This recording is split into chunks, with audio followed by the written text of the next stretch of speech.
Jericho, aminadong sagad to the bones ang hirap sa ginampanan niyang role dito sa Quezon.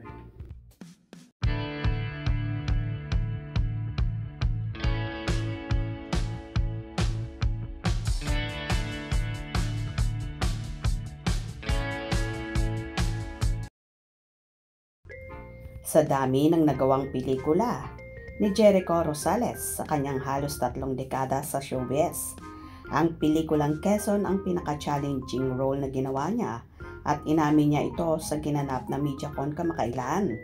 Natanong ang actor kung ano ang biggest challenge sa kanya sa pagbibigay buhay kay dating President Manuel L. Quezon sa big screen.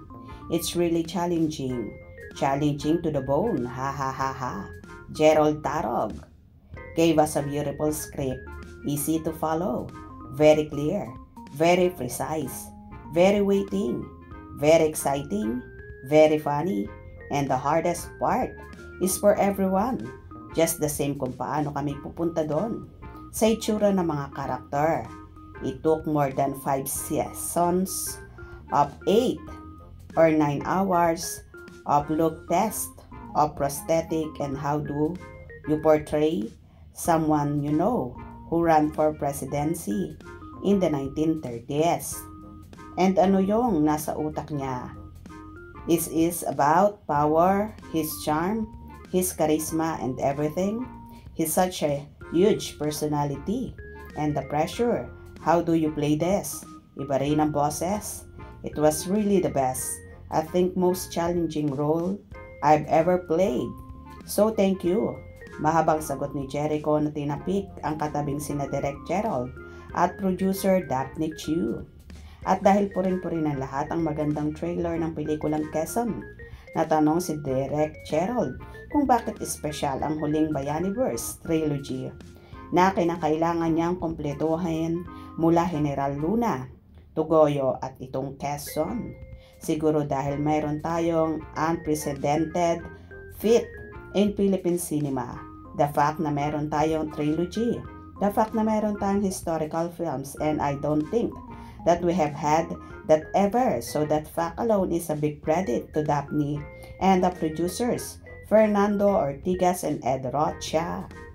Before General Luna, I don't even think it was possible.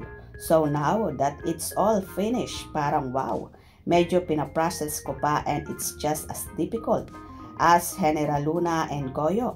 Pero iba ngayon kasi it's a war of words. Inside rooms, speeches, hindi sa battlefield. So yun naman ang challenge in this case. And I must say na na-full of lahat ng actors beautifully. And I am very happy, paliwanag ni Direk. Hindi nga naman ng one-word feeling ang ibang cast kung paano nila ilalarawan ang pelikulang Quezon. Sabi ni Therese Malvar na gumaganap bilang Nadia Hernando, one word, revolutionary. Para kay Angel Bayani, Maria Argoncillo, heartbreaking intense. Naman ang say ni Ana Abad Santos, Carmen Hermando. Mula naman kay Joros Gamboa, Eduardo Rosca, knowledge. Para sa akin, truthful, say ni Aaron Villaflor Batang Joven Hernando. Ang memorable experience naman para kay Karil Aurora Quezon. Habang nasa promoter sila ng pelikula sa mga eskwelahan, ay matatapang daw ang mga tanong tungkol sa pelikula.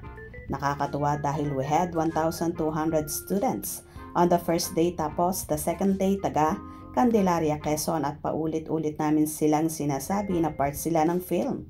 Kitang-kita mo sa mukha nila na they love Quezon so much, and just seeing the students together. Ang tatapang na mga tanong nila, nakakakaba.